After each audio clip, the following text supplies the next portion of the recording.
It's time to sit back and check out the RCWR show with Lee Sanders.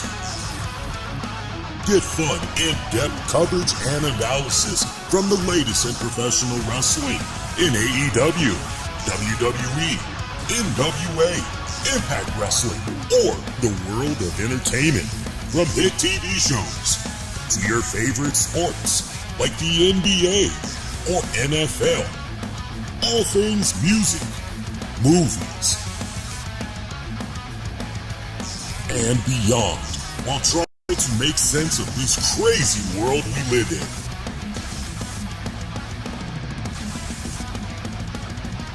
All while keeping it honest, insightful, and interactive since 2011. And now your host, live from the nation's capital of Washington, D.C., Lee Sanders.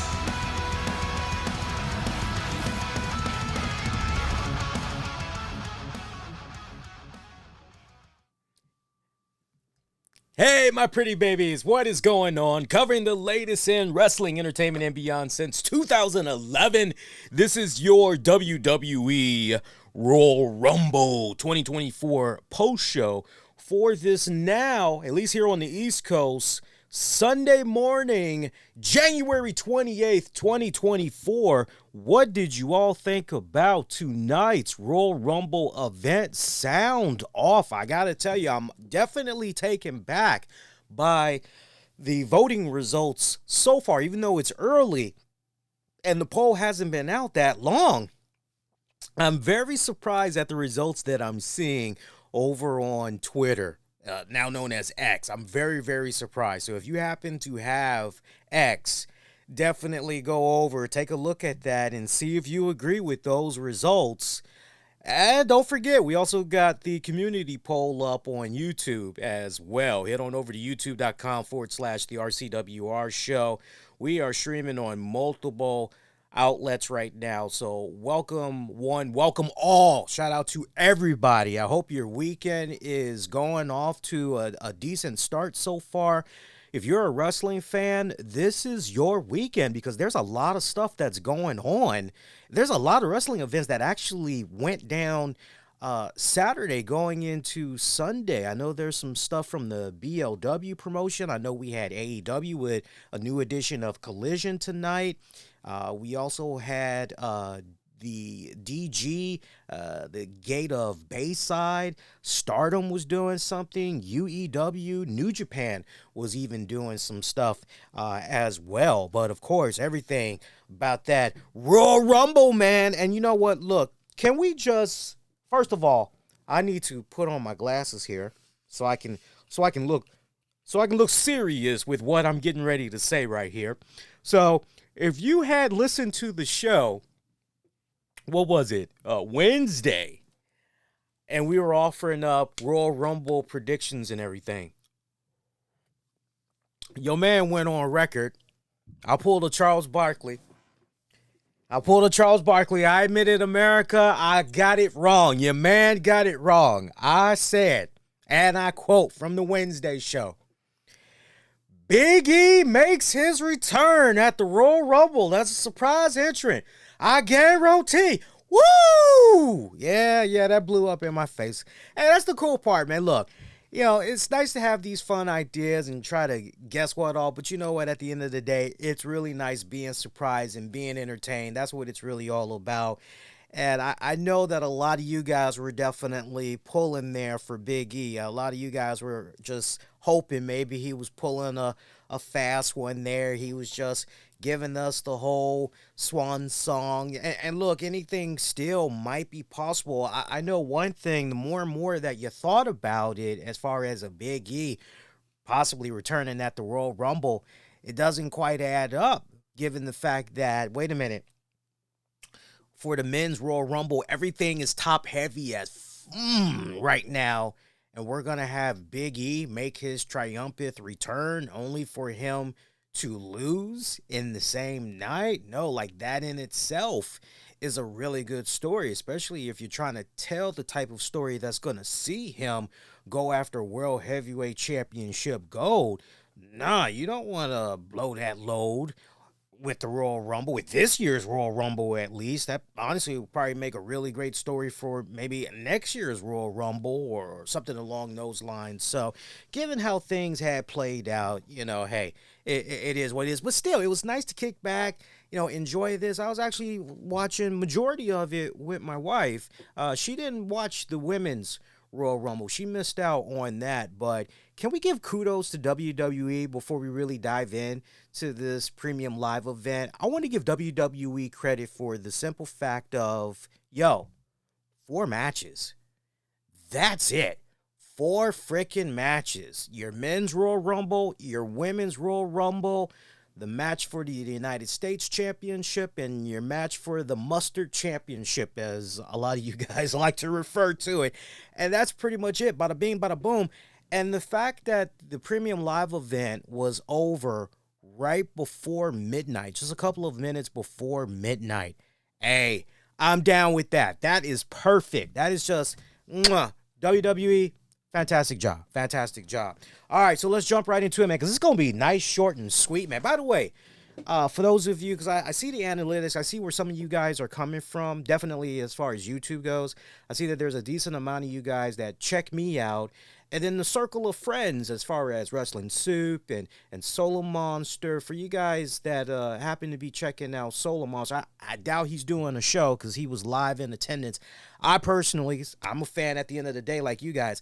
I can't wait to hear Jason's firsthand experience having been there live and everything. I'm sure he's probably going to cover all that on his respective podcasts. I think he usually drops those on the downloads on Sundays and everything. But I'm definitely looking forward to that. This year's Royal Rumble, I feel like I'm going to sneeze. And I did sneeze. Bless me, please. This year's Royal Rumble, what did I say to you guys, right? We don't need to go in a particular order because there's only four matches, right? So this ain't going to be no 90-minute show. I'd be shocked if we went an hour, right? But for you longtime listeners, what did I say to you guys right here around this same time period last year? What did I say to you guys? Let me refresh your memory a little bit here, okay? Go back to my WrestleMania post show from last year. There were so many of you guys that were upset that Cody Rhodes had lost to Roman Reigns. And I said to you guys, nah, man, I'm down with this because when it's all said and done, and I've been saying this for years, and longtime listeners know this by now, to the point this should be like our new t-shirt slogan. The chase is better than the catch. Okay? The chase is better than the catch. Let me say that one more time. All right? And can I get an amen? Can the congregation say amen? The chase is better than the catch. And I said to you guys on that WrestleMania post show, I said, y'all that was really hoping for Cody Rhodes to pick up the win here, don't worry about it. He's going to get it back. WrestleMania is happening where? In Philly next year? Man, they doing Rocky 1, Rocky 2. They going to run this back full circle. They going to take the long scenic route with Cody Rhodes. Y'all just kick back and chill. You got nothing to worry about. But we still had those in the wrestling community that just felt, they messed up with Cody, man. They did him wrong. That was the perfect place. That was the right time. It should have gone down. It should have gone down right then and there. What the hell? And then fans really blew a gasket. Tell me if I'm lying otherwise. Fans really blew a gasket when CM Punk came back to the WWE. Okay? Understand this now. You've got those that are looking at CM Punk back in WWE. You freaking betrayer. They're saying all kinds of, right? Okay? You have the overzealous, just whatever you want to categorize them as. They're looking at him returning to WWE one way. And then you have other individuals that's going, well, try not to mess things up over there, okay? I mean, seriously, because if you do, my man, that's pretty much going to be it for you. Like, nobody's going to want to touch you after this, seriously. And then you have those that looked at Punk being back in the WWE as a legit threat to Cody Rhodes. You legit. I BS you not. For those of you that might be hearing this for the first time and you're going, that just sounds freaking... This is the type of chatter that was happening in forums, online, and everything. You had fans that legit were going, what does this mean for Cody Rhodes? Because his path to WrestleMania, that's it now. It's over because CM Punk is back, and now Cody's going to have to take a back seat to CM Punk because the better story, the juicier story is CM Punk. He hasn't been back in the WWE in almost 10 years, and man, for him to win the Royal Rumble, what champion is he going to go for? Is he going to go for Roman Reigns and that mustard title of his, or is he going to go for Seth frickin' Rollins and that world heavyweight title? That, for a lot of you guys, seemed as though, man, this is the bigger attraction. This seems like, and you know what? If it was a situation where maybe Vince McMahon still had control of his company and he had, well, first off, we probably wouldn't be looking at CM Punk back in the WWE right now. But let's just say, for the sake of the argument, Punk was under the WWE, under Vince's watch, blessing, the whole 9 yards, whatever you want to call it. Then it just may be possible. We don't know, but you can't help but speculate. It may be possible that the story may have been switched up. It's very well possible, which I think would have been a boneheaded move, right? But I told you guys way back then, over a year ago, I said, just trust the system, enjoy the journey, right? And I know back then there was also a decent amount of you guys were tired of the Roman Reigns championship reign back then, right? And it's just intensified since then and everything. I get it. Trust me, I get it. But you know what? WWE, again, you got to just trust the system, and they laid it down. As far as I'm concerned, the right person won the Men's Royal Rumble this year. Cody Rhodes has officially punched in his ticket to main event WrestleMania, and man, before the show even went off the air, there was no doubt left in the minds of us viewers as WWE got ready to fade to black and do the recap of everything that we had just watched all these handful of hours. Cody Rhodes wants Roman Reigns. I love it. I love it. Let there be no doubt. Let there be no doubt which championship he is going for. I love it. I love it.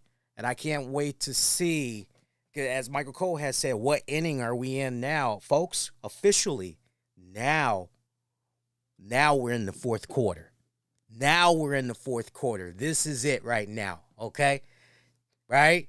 You got to put your best players and all of that, right? Your best team, the bench needs to come off. They got to be hot. This is it. Your star player needs to shine now more than ever in this fourth quarter, because it's win, not necessarily go home, but, you know, either you get the job done or, my God, what the hell are we doing with you? You had some pretty solid moments sprinkled into this Royal Rumble overall. I personally felt some interesting surprises. My God, the TNA stuff, which we'll talk about. I know I'm kind of going a little bit all over the place, but this is just, you know, it's freestyle. Whatever comes to mind, we just go with the flow. And of course, you guys, please sound off. Let your voices be heard about what you thought about the Royal Rumble. I'll definitely, you know, get you all's input as well. We'll read some chatter that's online as far as people's thoughts on the event and everything. But, you know, the Men's Royal Rumble, right person went over. They handled that so beautifully. I personally felt that. And I guess we can honestly get started by talking about the Men's Royal Rumble, and then we'll just we'll work our way backwards and everything. Again, we'll just go with the flow, whatever comes to mind. Look, it's 4 freaking matches that we're talking about when it's all said and done. So for the men's Rumble, your participants in this one, 30 participants, by the way. Jey Uso, in this particular order, this is the order in which they came out in. Jey Uso, followed by Jimmy Uso. So that was a nice one-on-one. I loved how they were staring down each other, but I got to admit to you guys, it started to become very comical after a few seconds because, yeah, I'm looking at both of them and I'm just going, man, can they show more teeth? I'm just looking at their teeth and I'm going, look, my teeth are healthy and clean. You know, I brush them twice a day. I do the Listerine. I'm using the toothpaste with the whitening. So I got that pretty nice smile going on and everything. But I'm looking at their choppers and I'm just going, damn, like, what are they doing? Because, them joints are pretty as I don't know what. There's some pretty ass teeth that they got going on, right? I'm more interested in the teeth than I am in seeing them lock up and everything. But once they did finally lock it up, it was pretty entertaining. And briefly there that we saw them going at it and everything. And I love how the crowd immediately understood what they were seeing before them. I'm talking about that Florida crowd. St. Pete, Florida crowd at the Tropicana Arena, you guys rocked. I know there were times where the energy was not there, and I totally understood. I'm not making fun of you guys. I get the times where, yeah, we don't really know who this person is. We don't particularly care about this person. So, yeah, I get what was going on with you all's energy, but overall, I would say pretty great crowd. When it was all said and done. So we just mentioned Jey Uso, and then that was followed up by Jimmy Uso. From there, Grayson Waller, Andrade El Idolo made his return. Of course, we had heard the rumblings that Andrade was potentially going to be coming back to WWE. A lot of reports that were put out there had said, hey, it's inevitable that he comes back to the WWE. And honestly, for me, I just looked at the whole situation after Andrade rolled out of AEW, and I just said, look, home is where the heart is, and home for him is obviously his wife, Charlotte Flair. So, hey, if it means you get to be more close to her, closer to home, be on the road with her, all of the above and everything, I mean, even if it's a situation where you got to take a little bit less money, the fact that the family can still be intact, right? I mean, come on. It's almost a no-brainer, quite honestly. So, look, I think this go-round, WWE is going to do Andrade justice. I honestly believe that in my heart of hearts. I know there's going to be some of you out there that hears that and you're going to say, yeah, I just don't know, Lee. But no, I have more faith than ever. I would not be surprised. I would not be surprised if there were certain figureheads in WWE that was keeping tabs on what Andrade was doing in AEW and going, okay, we can implement some of this same stuff over here for sure. If you ask me honestly what I would like to see happen with Andrade in the near future, assuming that he is back in the WWE on a regular basis, reunite the man with Zelina Vega. I don't understand why the two of them were broken up to begin with. Maybe it was a situation where, hey, we can break up this monopoly here and we can make more money off of them individually. Maybe that is the answer. Honestly, we never really will know. But Andrade and Zelina, they had no business being broken apart from one another. You still could have had them achieve whatever in storyline. You could have had them achieve whatever aspirations as far as singles paths go, singles careers go. They could have continued to pursue that, but still remain a team and everything. So that, for me, hopefully, we'll see what happens. Look, I wouldn't even, if it's under the right circumstances and you can really make it very alluring, you can make it very attractive, very appealing to the WWE audience, I wouldn't even mind seeing Andrade and Charlotte, maybe do something together on screen. I wouldn't even mind that, but I think the first priority should definitely go to Andrade getting back there with Zelina Vega and pretty much go from there. You guys can sound off. Let me know your thoughts about that one. But, they're going to, WWE, they're definitely going to be doing much more for the man. I think they'll be more successful with him this go round. He will become an even bigger star than he was in AEW. Now, I'll admit to you guys straight up, because I watch all the promotions, as many as I can and everything within reason, but I'm gonna miss Andrade in AEW, because where I felt he was really starting to shine, and I think a lot of you guys will definitely agree with me on this, this man was really shining big time when it came to their Continental Classic. Even if you were to say to me, but he lost in the end, so still, I mean, he was putting in some of his best work. I mean, dare I say, since he was in AEW.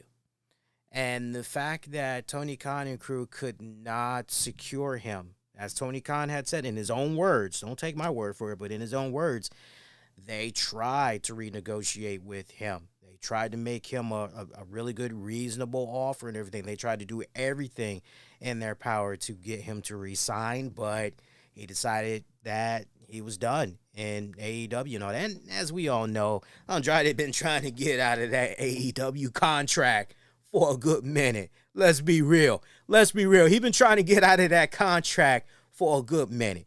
So he got his wish, and it would appear as though he is now back home. So, I mean, that's great, man. That's great. Nothing but can't wait to see what happens to the brother in the future.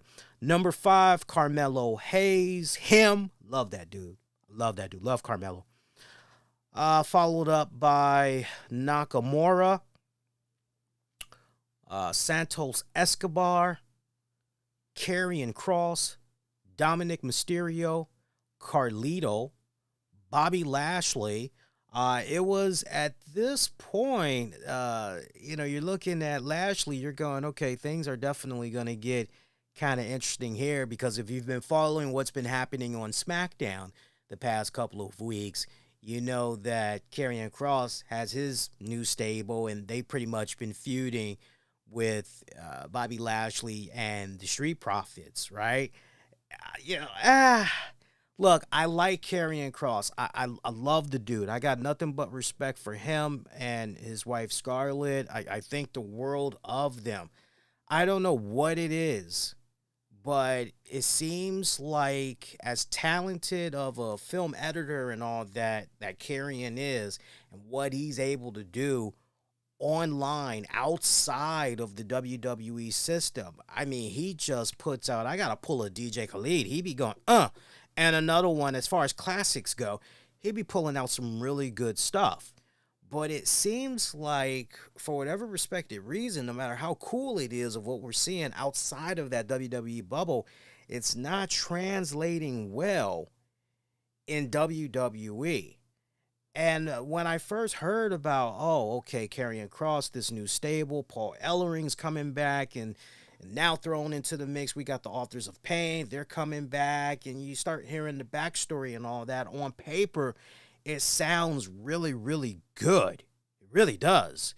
But from what I've been seeing the past couple of weeks now, it's just been a little bit flat for me. I don't agree with Bobby Lashley being the mouthpiece. Montez Ford should be the guy that should be carrying that. He's very charismatic, definitely can hold his own on the mic. He can carry whatever he needs to carry over. Hopefully they'll fine tune. I mean, look, it's still baking in the oven. Hopefully they'll touch that up in the coming weeks and everything. But I know Karrion Kross ended up eliminating Lashley, and 2 of them had brawled. AOP came out. Profits came out. It's a nice big old mess that had went down. Ludwig Kaiser. What's going on with Ludwig Kaiser? I watch Raw every week, as many of you guys know. And I've put over Ludwig Kaiser like I don't know what. But it seems I don't know. Maybe I need to wear my glasses more often. But it seems like Ludwig Kaiser stopped working out a little bit. I don't know if the guy was maybe sick or if he is on some type of a carb diet or whatever, but he's lost some bulk. Enough for me to notice. I don't know if you guys really noticed it, but if you haven't watched the Royal Rumble yet, just when you get a moment, just and circle back. Let me know what you think. But it seemed like he lost a little bit of definition. He lost a little bit of bulk. He was starting to look like Conan O'Brien. I am serious. My man was starting to look like Conan O'Brien tonight. I had to do a double take looking at him and everything. Number 13, Austin Theory, followed up by Finn Balor, Cody Rhodes, Bronson Reed, Kofi Kingston. Man, Kofi, they didn't even try this year. Every year, it's been like a tradition where we see Kofi Kingston do some type of amazing Spider-Man theatrics to save himself from getting eliminated. There's always like a cool spot. And you're looking at it this year and you're going, hey, it's Kofi. Okay, I got to admit though, when I first heard that New Day music, I thought Big E was maybe, and it felt like maybe the St. Pete crowd there at the Tropicana Arena were kind of sitting on their hands, pins and needles there, because it's like, is it Big E? Is it Big E? Because it seemed like maybe they were ready to just go roaring big time, but then once they saw it was Kofi Kingston that came out, it was, oh, it's Kofi. Yeah, okay, Kofi's gonna do a cool spot, right? No cool spot from Kofi Kingston this year. I was quite taken back by that. I can't help but wonder, well, damn, did y'all run out of ideas for the brother? What was going on there? Number 18, Gunther, followed up by Ivar. We got another appearance from an NXT star in Braun Breaker. Braun Breaker had a really, really nice showing. As far as most eliminations go for the men's Royal Rumble, I am looking at it right now. You guys can correct me if I'm wrong, but it looks like, according to my notes that I took, Braun Breaker had the most eliminations. I got him at 4 eliminations. If it was more than that, let me know. But according to my records, because I try to do my best to update in real time as I was watching this live event. So as far as I know, Braun Breaker getting 4 most eliminations there.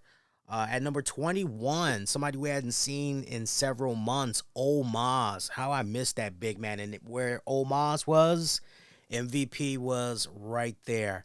So happy to see the big man back. I hope that in 2024, we get to see a lot more of the big man. Seriously, I would love to see more of the big man. Coming in at number 22, this was a hilarious spot. Pat McAfee. Yes, Pat McAfee made his return at the top of the hour.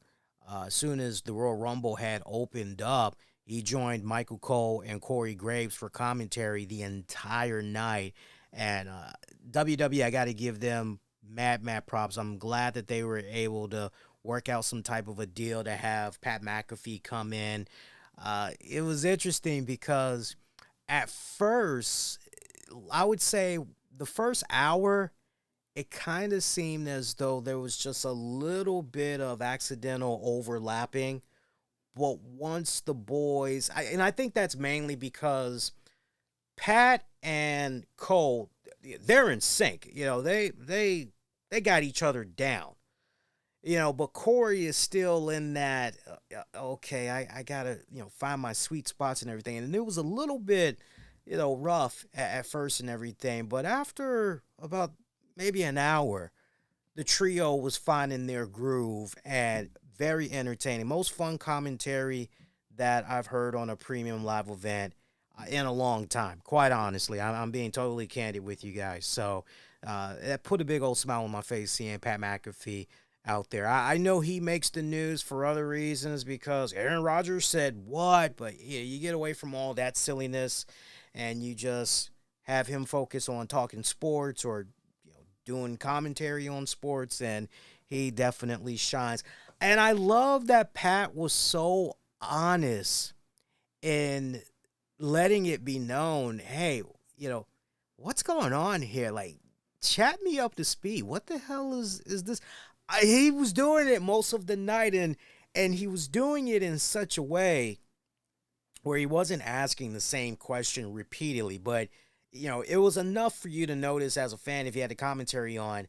Okay, Pat's out of the loop, and it's understandable. I mean, he's doing his Pat McAfee show. He's doing that Monday through Thursday, and then he was doing College Game Day and Lord knows whatever else that he's doing and everything. So I'm sure that if he could have it his way, he would definitely watch the WWE product a lot more than what he's currently doing and everything. But he did good. I gotta say he definitely did good.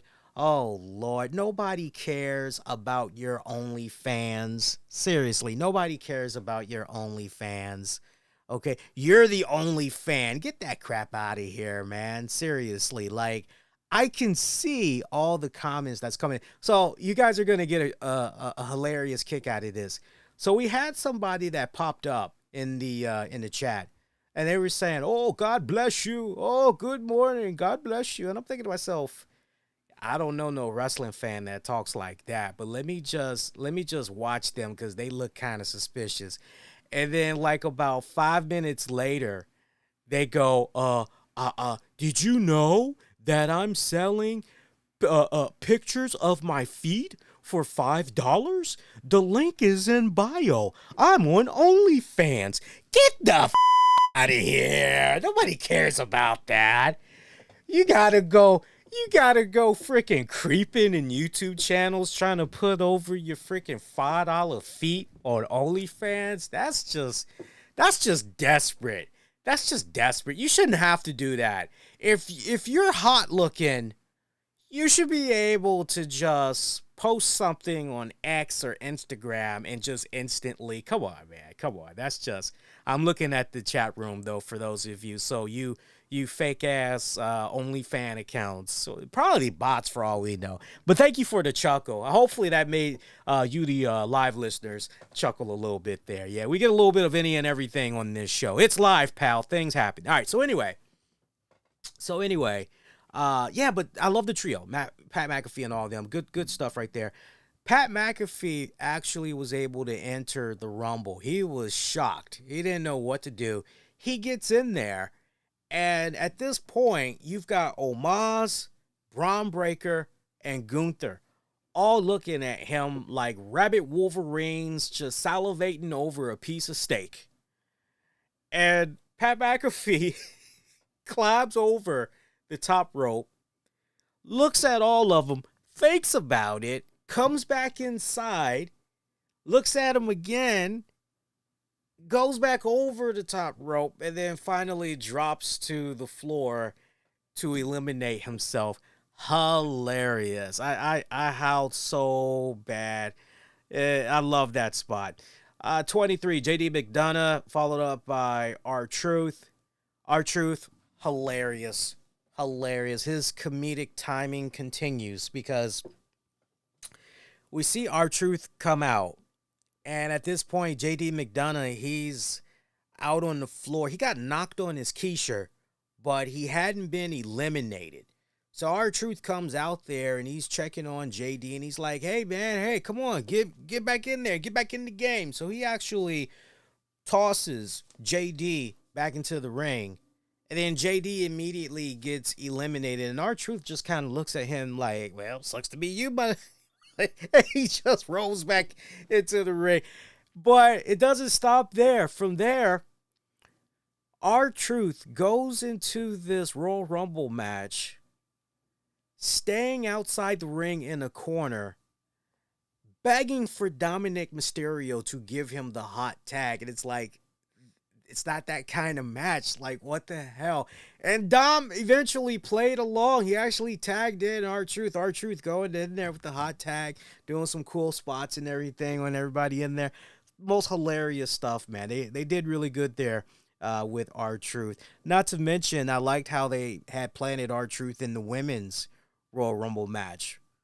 Freaking R-Truth came out, and he assesses the situation, because he's actually in the ring with Nia Jax, and Nia's looking at him like, what the hell are you doing here? And Truth is going, where the guys at? It's like, this is the women's Royal Rumble. Yeah, but where the guys at? It's like, you don't see no guys because this is the women's Royal Rumble. Like, hilarious. Just R-Truth, great. He is just continuing to be on the roll. The coming in at number 25, Miz, Damian Priest, 27, CM Punk, 28, Ricochet, followed by Drew McIntyre, number 30, Sami Zayn. I was telling my wife, I said, the one thing that we can always depend on when it comes to Sami Zayn, she goes, what? Well, no matter how much time he takes off of TV, when we see him, he looks like he hasn't done anything. So it's like, hey, Sammy, hey, buddy, how you doing? What you been up to since you've been away? Nothing. Oh, okay. I see you still got the same haircut. Yeah. It's wet this time. Oh, okay. Yeah, I see. I noticed. Yeah. And then meanwhile, right, like, I'm just saying, if you think about it, it's really funny. I'm not making fun of Sammy, but just like really stop, take a step back. It is kind of funny when you think about it, because it's like, damn, every time Sami Zayn takes time off, like, he just comes back and he looks the same. Meanwhile, you got guys like Randy Orton, AJ Styles. These guys are disappearing. Hell, even Omos, these guys are disappearing, getting all trimmed up, cut up, all that, okay? And you're like, damn. But, man, good old Sami Zayn. You can just, you can count on Sami Zayn. Sami Zayn will just continue to look the same. I love you, Sammy. I'm not hating on you, brother. I'm not hating on you. Nothing but love, Sammy. Nothing but love. Oh, Lord. Good stuff right there, though, man. Good stuff right there. Braun Breaker having a really good performance in this one. I love that they put the spotlight on him, having him just wreak havoc. Did some stuff there with Gunther. Yeah, I can't remember everything off the top of my head, but I do remember there was a spot there with Gunther that was nice. He definitely delivered his share of spears. I know Bronson Reed had got a really nice spear from him. Just nothing but good stuff. The NXT guys, they shine pretty well in this one. I gotta admit. But now that you've heard all of those names, I'm sure a lot of you guys are going, okay, so besides a couple of NXT guys and Andrade El Idolo, okay, a cameo by Pat McAfee, there really was nothing else. There was no surprise. No, nothing. And I'd be very curious to learn if some other names were possibly supposed to enter this, but for whatever respective reason, things couldn't quite get ironed out. And as a result, I'm very curious, because I know one of the names that was running around as far as, this person could possibly be making a Rumble appearance, Sean Waltman, X-Pac, because he was going on and on for months now about how he's in the best shape of his life right now. He feels like he can maybe make a Royal Rumble appearance. Maybe he could do some stuff part-time for a hot little bit. And no, nothing of that nature. I know I was intrigued for this men's Royal Rumble match because Jordan Grace had put out a tweet literally 5 minutes before it started. And she said something along the lines of, thanks for watching, thanks for supporting TNA. Matter of fact, I can find the direct tweet right now because I don't want to take her totally out of context. But basically, she alluded to the fact of, there's more TNA stars that's coming, basically. And I kind of was like, oh, well, if that's the case, can we get Moose? Like what's going on with that? Yeah, I'll read to you exactly what she had said. Here we go. She said, thank you, WWE Universe. This won't be the last you'll see of This Is TNA. So I just went with the first thing that came into my mind. I'm like, oh, does this mean that maybe we'll see a couple of the men from TNA in the Royal Rumble match? And no, but, maybe this means that as far as just the working relationship between WWE and TNA down the line, maybe we're going to be seeing, a lot more. Now, some of you guys that's hearing that, you're probably going, TNA? Well, why you keep bringing up TNA? TNA's impact was felt in the women's Royal Rumble match, which we'll talk about in a hot little bit. But as far as last thoughts with the men's Royal Rumble, I liked how everything had played itself out. Process of eliminations, some of the good spots that they did, particularly Ivar. I thought it was really good that Ivar went in there having a nice, strong showing. I know they tried to hook up Bronson Reed, and it was interesting because it's nice getting that female perspective, especially from a semi-casual wrestling fan such as my wife, and those of you that's listened to the shows for a long time, she contributes to the shows once in a while. I remember I was just picking her brain, and she's like, that guy doesn't impress me. I'm like, who? Dark-haired guy. Oh, Bronson? Like, yeah, he's dull. I'm like, She's like, that Ivar dude, he looks pretty intimidating. Like, he looks kind of badass. I'm like, yeah, you telling me. But they tried. They tried to do some stuff there with Bronson. I appreciated it and all that. But your final 4 guys was Cody Rhodes, CM Punk, Drew McIntyre, Gunther. I mean, that kind of went down as we honestly expected. Because if you've been following the storylines from the shows the past couple of weeks, it pretty much was about those 4 and everything. Eventually, it coming down to CM Punk, Cody Rhodes. I mean, this could have been 50-50. I'm sure a lot of fans would have been divided. It could have gone either way. Again, as I said at the top, right person went over. Cody punches in his ticket to WrestleMania. Told you guys, just trust the system. Just stay the course. I kept telling you guys, like, WWE, they know what they're doing. Like, I tried to tell you guys, like, they have next year's WrestleMania or whatever. Like, they usually map out months and months in advance. They have an idea of, like, where they're trying to go and everything. Worst case scenario is somebody gets injured along that path, and then obviously they got to go back to the drawing board and pull a new one there and all that. But congrats to Cody Rhodes. Now, I was talking about that women's Royal Rumble. That's what actually had opened up the show and everything. Let's talk about that. Women's Royal Rumble participants were as follows in this order: Natalya, Naomi coming in at number 2. Man, to say I had the biggest smile on my face seeing Naomi would be a understatement. It would be a freaking understatement. I had the biggest smile from ear to ear seeing Naomi again. It feels right. It feels like, Naomi, like, this is where you belong. This is where you are. And I got to tell you, the reactions that Naomi had received, was that loud. I mean, they were giving her nothing but love. And before she and Natalya were getting it on there, she just stopped. She was kind of tearing up a little bit, tears of joy, obviously.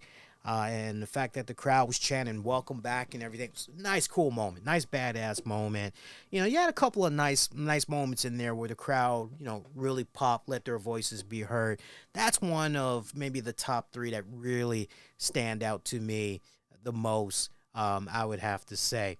From there, Bayley coming in at number 3, followed by Candice LeRae. I gotta say, by the time Candice LeRae came out there, I mean, look, the men's Royal Rumble, you're looking at that and you're going, man, the men's division is top heavy as right now.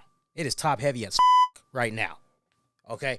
You're looking at the women's Royal Rumble, and we just see all the names that come out. You're just going, man, this women's division, leaps and bounds of improvement. It has come a long, long way. There is some serious talent that is on here. Yet at the same time, you're going, okay, it's pretty obvious that there's some talent for this women's roster that hasn't connected well with the fans.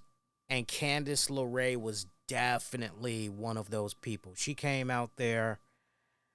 I just felt for her. I mean, my heart was kind of crushed for her because she came out and look, St. Pete crowd there at the Tropicana Arena, you let me know how it was with your live experience, but I'm watching this event as always when it comes to the premium live events pay-per-views. I'm watching it on my 4K TV, and it's a 72-inch screen TV, right?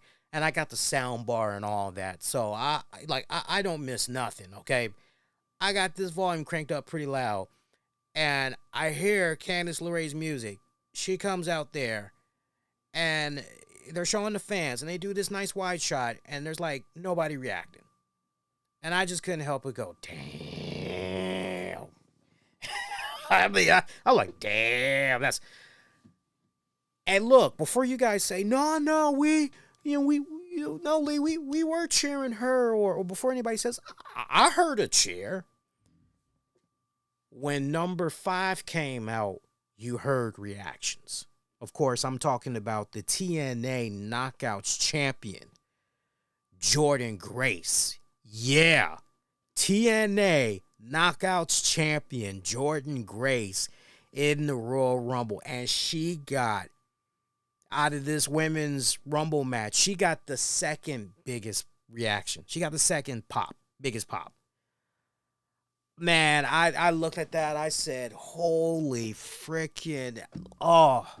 And I love Jordynne Grace. I know that there's been some stuff that she said online that's rubbed people the wrong way over the years.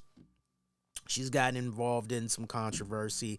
And I've always been the same when it comes to Jordynne Grace. I've always said this, which is, look, if she can get away from some of that controversial social media stuff and just focus on her in-ring ability and all of that, like, I know she does some stuff on her Patreon, some S&M, whatever the hell it is. Like, I don't particularly care for it, but to each its own. No hating, no judging. But, as far as the in-ring ability goes, the talent, I mean, it's definitely there. There is no freaking denying that. So to see her in a WWE ring, and she didn't just come out, no, she came out with the Knockouts Championship around her waist. Michael Cole in the game properly acknowledged her. They acknowledged that championship. I'm looking at that and I'm going, god damn. This is some good shit that WWE has been able to work out here with TNA. Like, I'm thinking about when TNA had that working relationship with AEW. And I remember being here on this show many times, and I said, man, this just feels so one-sided. It feels like AEW. And I summed it up like a boyfriend-girlfriend relationship, that basically AEW is that girlfriend, and to quote one of my favorite Busta Rhymes song, give me some more, right? AEW is like, give me this, give me this, give me this, give me that, give me some more. And TNA is like, okay. Now, about us, and AEW is like, yeah, just take care of us first, and we'll try to scratch you a little bit. It was just so one-sided. Whereas when you look at what had happened here tonight, now understand something. Apparently, WWE, and I want to share this with you all, because some of you guys may be like, oh, so this means Naomi's back in the WWE, and now hold on to that. Now, hold on. So apparently, there is a report that is floating around in regards to Naomi. Apparently, WWE had reached out to TNA maybe a week or so prior, a couple of weeks prior to the Rumble. And they were trying to see about her availability, and they basically had, worked out some type of a deal, apparently. So you're kind of led. This is by, I think, PW Insiders, so shout out to those guys. But you're kind of led to the impression that, while Naomi was still trying to fulfill whatever remaining obligations with TNA, this is about that time when WWE was inquiring and all that. And then, one thing basically leads into another as far as a domino effect goes and all that. And, we're able to bring in Jordynne Grace, as part of this deal and all that. So really badass moment. I mean, it's kind of like one of those sayings where, like, man, if you're able to get yourself, your product, your services promoted on a really big, grand scale, such as WWE, you're definitely going to have those 15 minutes of fame, right down to the point. You think about some of the guys back in the day that used to take on Brodus Clay or whatever other big guy, and there's one that Johnny. What's that guy's name? Say he likes big sweaty men. Johnny Knockout. Y'all know exactly the guy I'm talking about. He was on Monday Night Raw, and he had faced Braun Strowman, and he had his 15 minutes of fame because not only did we talk to him, but there were like other podcasts that had talked to him. The guy was real popular for like about 2 months, and then he totally disappeared. I don't know what happened to the guy. I hope he's doing okay. But he totally freaking disappeared. You're going, what the hell there? Indy Hartwell coming in at number 6. Asuka, Ivy Now, Katana Chance, Bianca Belair, Kairi Sane, Tegan Knox, Kaden Carter, Chelsea Green, Piper Nevin, Xia Li, Maxine Dupree, Nia Jax. Look, appreciate the fact that my girl Nia Jax is continuing to lose weight. I mean, she's looking good. Look, there's a lot of people that hate on Nia, but like if you can honestly just take a step back and appreciate physically what she's been trying to do to herself, lose the weight, and and as we've talked about over here on the show off and on over the years in regards to Nia Jax, if she can lose a little bit more, of the weight, it would really benefit her as far as her legs go, because a lot of her strength, everything that she does as a powerhouse, she's relying on those legs, right? And so you can't be, and I'm speaking as a big person, so it takes a big person to know a big person. You can't be pushing all that weight for that upper body, and that's too much pressure on the legs that you're going to eventually have some problems. So I appreciate the fact that Nia Jax has really been busting her ass trying to shed the weight off. She looks a lot better than before she had exited the WWE, the first rodeo and all that. I got one criticism for Nia Jax, though. I did not like, and you guys that watch the Royal Rumble, you know the spot I'm talking about. I did not like the spot that went down with her where she basically did this sloppy ass scoop slam. And let me look at my notes here, because I was writing this down and I just couldn't believe what I saw. I wrote down Nia Jax sloppy spot with Piper Nevin onto Chelsea Green. So yeah, like she picks up Piper Nevin. She tries to pick up Piper, and as she's lifting up Piper, Nia just kind of realizes, oh man, this isn't going exactly how I wanted it to go. And rather than just maybe, okay, well, let me just maybe try to get down on one knee to try to show that, this girl is a little bit too strong and, too heavy for me to pick up. I'm not quite as strong as I think I am, and maybe we can regroup, do the spot again. No. Nia just goes, okay, well, since this pickup scoop slam isn't going the way I thought it was going to go, I'm just going to say F it, and I'm just going to toss you any old kind of way. And it was just a sloppy, it was really bad. That's how mofos can get hurt. That is how mofos can get hurt. I was not a fan of that spot whatsoever. Otherwise, since she's been back, there was probably one or two other spots besides this one tonight where I just said, come on, Nia. Come on, man. But otherwise, but she's got to work on that, seriously. She's got to work on it. Right down to the point, I remember when that spot, I'm talking about the Rumble spot tonight. I remember when that Rumble spot went down, the fans did let her in attendance. The fans let her have it. They did let her know what they thought about that spot. Because even they kind of were looking at that a little bit concerned and then booing Nia on. And it wasn't, that ain't no heel heat. That is not heel heat. Anyway, Shotzi, followed up by Becky Lynch, Alba Fire, no reaction whatsoever. throw a name out there for these women that you're hearing so far. You know, you're like, did they get a reaction? And it's like, yeah, no. Did they get a reaction? No. Like, literally, the ones that got reactions, you're going, yeah, that's a reaction. Yeah, that's a reaction. If anything, you're looking at Jordan Grace and you're going, that wasn't a reaction, right? Like, no, that was a reaction. Alba Fire coming in at 22. 23, Shayna Baszler. 24, Valhalla. She sadly got distracted by R-Truth. We were talking about it earlier. R-Truth actually came out during her entrance to the ring, and he actually got into the ring before she could, and he's thinking it's time for him to be in the Rumble. Nia Jax basically kicks his ass out. It's a nice, funny spot. Adam Pearce comes in there to let him know, you're not supposed to be in this. This isn't your match. Like, this is the women's match. What the hell are you doing here?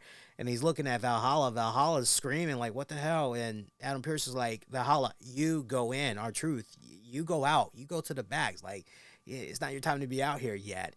Valhalla gets in there. I believe she got eliminated by Nia, but I'm not quite sure. She quickly got eliminated, and then she was just freaking livid at R-Truth. So I would imagine fallout from Monday Night Raw coming up this week. I would imagine Valhalla is going to sick Ivar on R-Truth's ass. So we'll see how that goes. By the way, in the Men's Royal Rumble, I'd be remiss if I didn't bring up this point.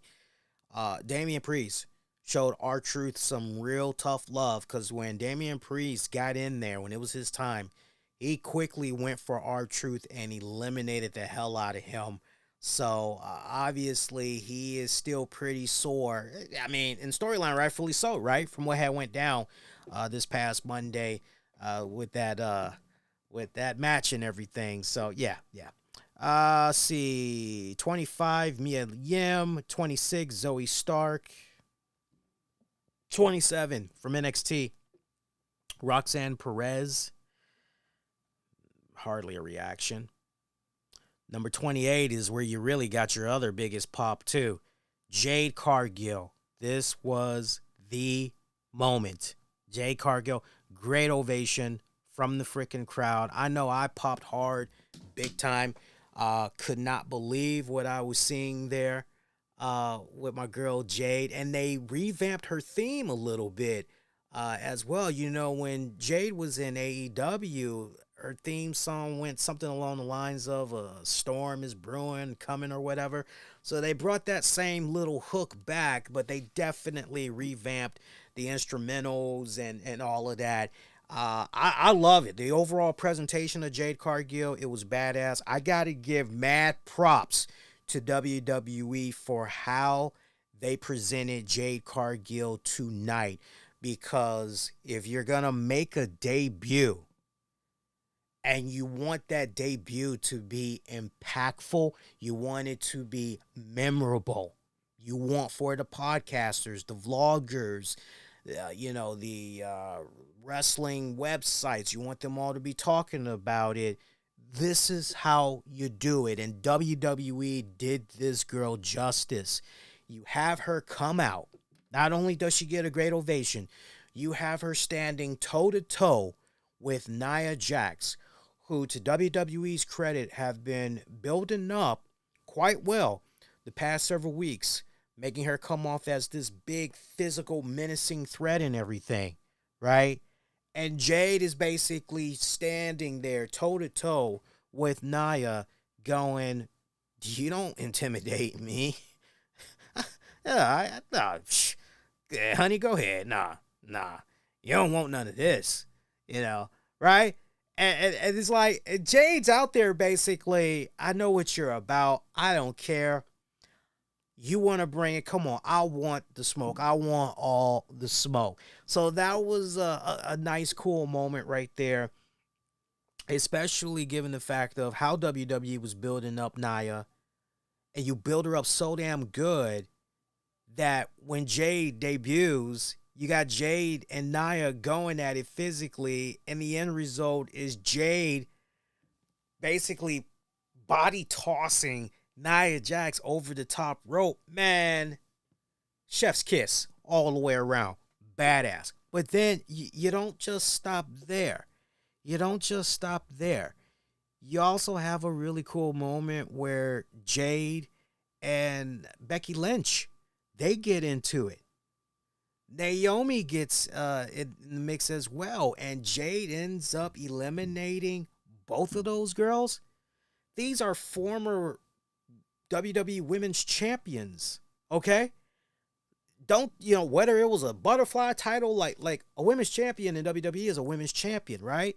Right? Nia Jax, a former women's champion, right? So you have Jade Cargill, the way that you presented her here tonight, you have her essentially eliminate 3 former women's champions.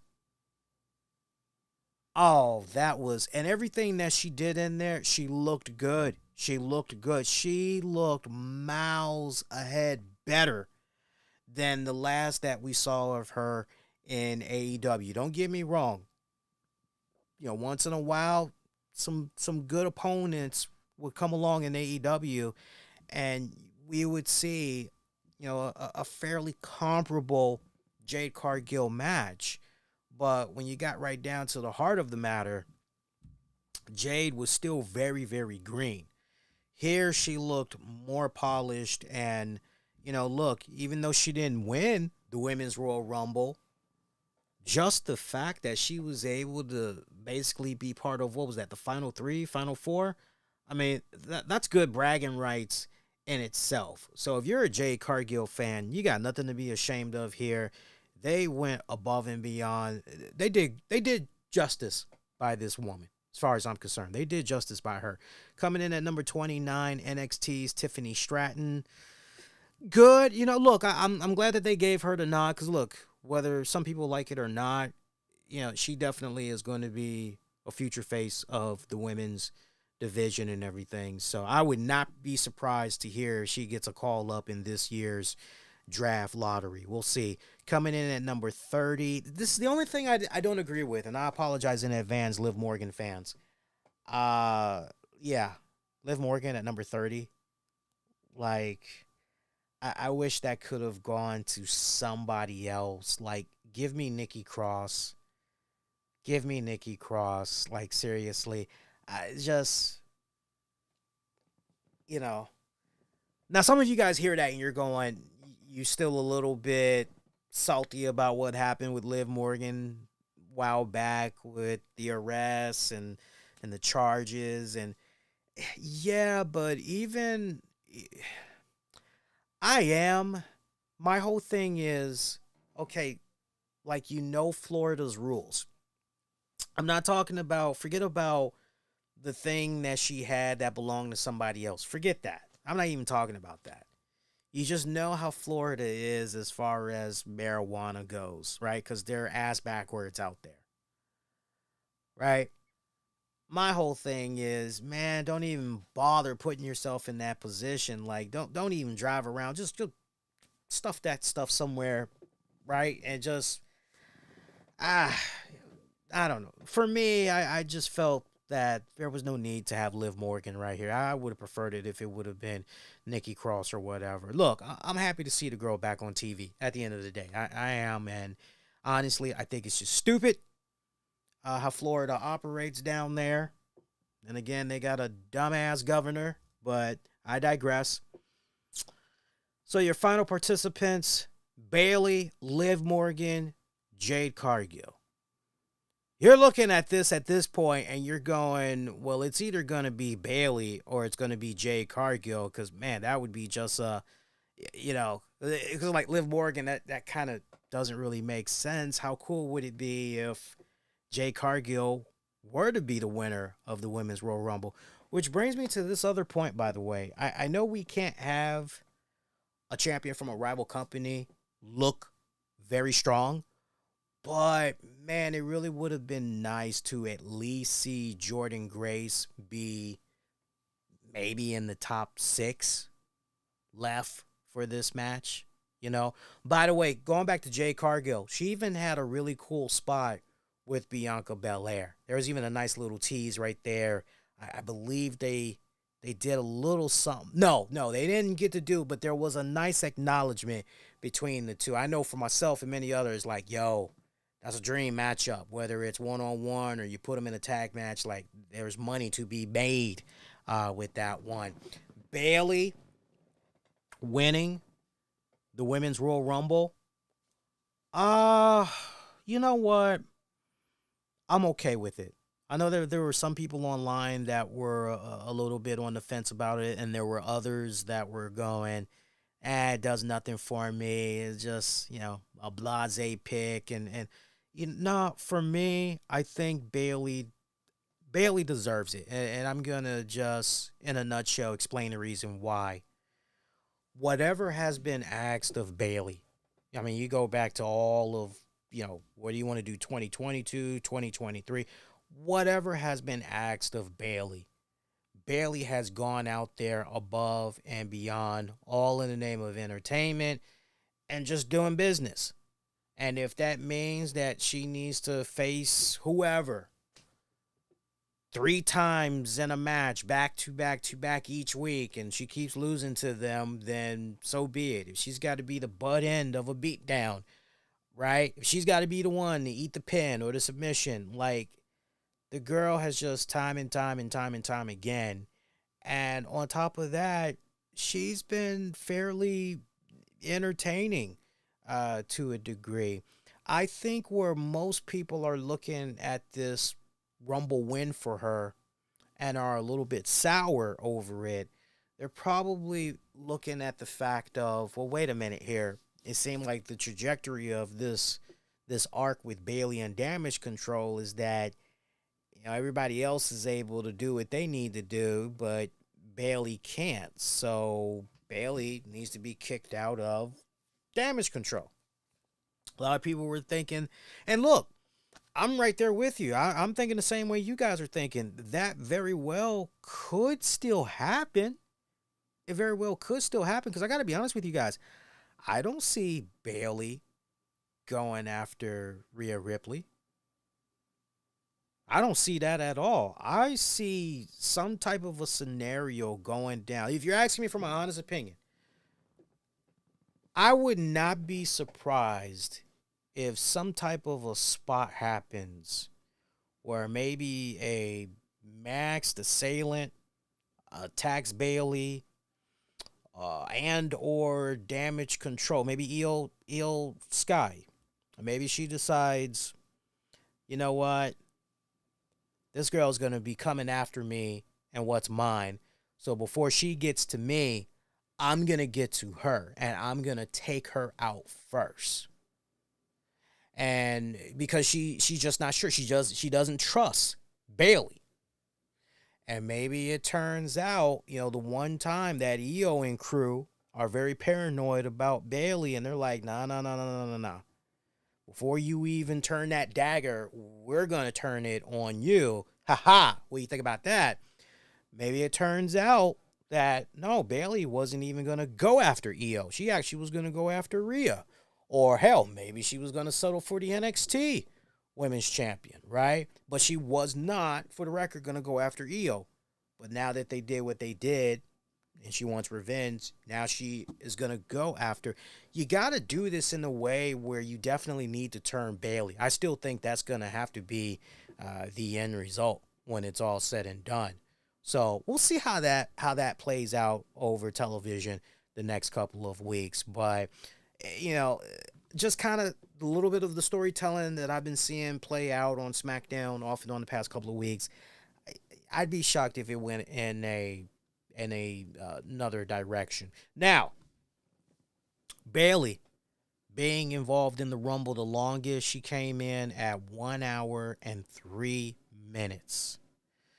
And then for your men's Royal Rumble, I took a picture of the stat. Let me just see if I can pull that up real quick so I can share it with you guys.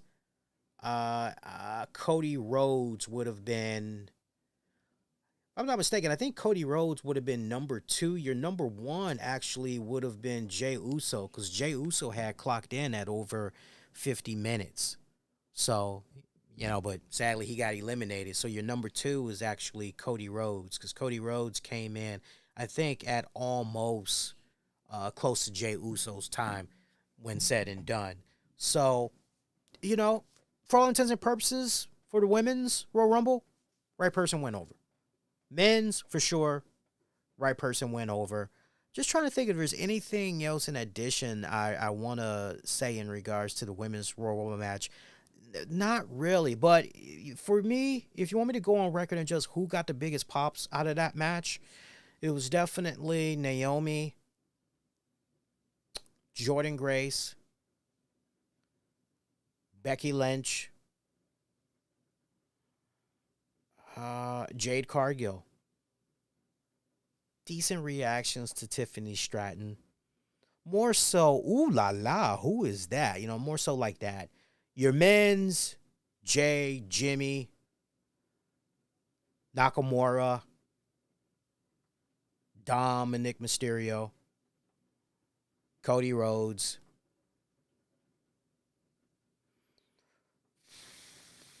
Pat McAfee.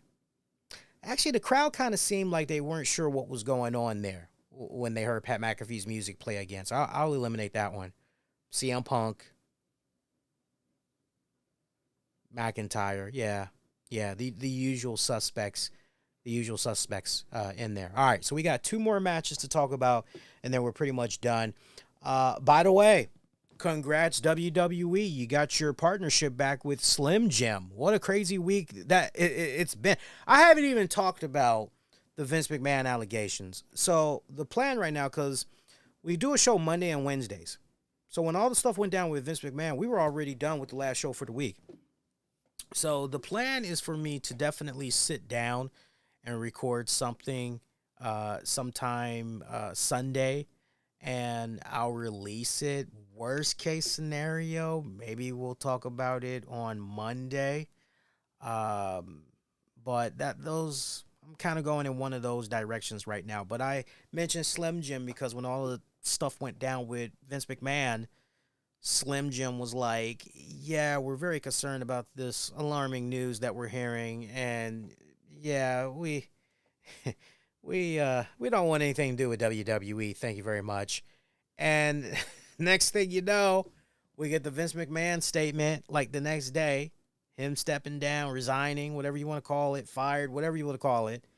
And then Slim Jim's like, all right, well, let's do business, right? So nice to see Slim Jim still working with the WWE there. Meanwhile, WWE did a sold out attendance for 48,044. That filled up that Tropicana Arena. Congrats. That is damn good to hear. Love the stage setup and everything too. I love that they keep playing around with the drone shots. I just started getting into playing with drones. I got a drone. And once the weather gets a little better, I'm looking where it's a safe zone. And obviously, and I didn't even notice, but when you're trying to fly a drone, the first thing you got to do, you actually got to register it through aviation or whatever. You got to register it so they know that you're not trying to do some type of a terrorist thing or whatnot. And then also, as part of it, you got to make sure that you're flying in safe zones. Zones that they, say, look, this is where you can fly. Because they literally, there's this app that you have to download, and they literally tell you, okay, stay away from these areas. You're not allowed to fly your drone in these areas. But the great drone shots that they were getting all throughout the night, I was loving this, man. It was really, really good. All right, so we'll close out with the 4-way for the WWE Universal Heavyweight Championship. But first, let's talk about Logan Paul defending the United States Championship against Kevin Owens. That had ended via disqualification, 14 minutes. I know that a decent amount of people had clocked out on this match because they personally did not care for it. They were like, yeah, you know what, I'm good. I don't need this match. I don't need to see this. I'm honestly good. And I just was going, wait a minute here. It's Kevin Owens. It's Logan Paul. This could potentially be the sleeper hit match of the night. It very well could be.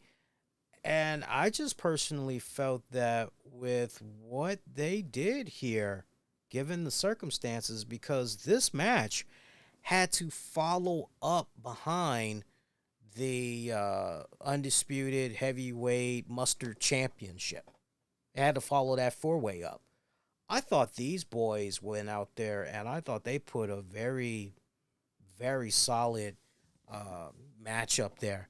I loved how at the end one of Logan Paul's goons was out there and they were trying to help Logan out, but referee saw what was happening, called for security detail to apprehend the guy and pretty much send him to the back. And while all of this is going on, meanwhile, you've got Austin Theory and Grayson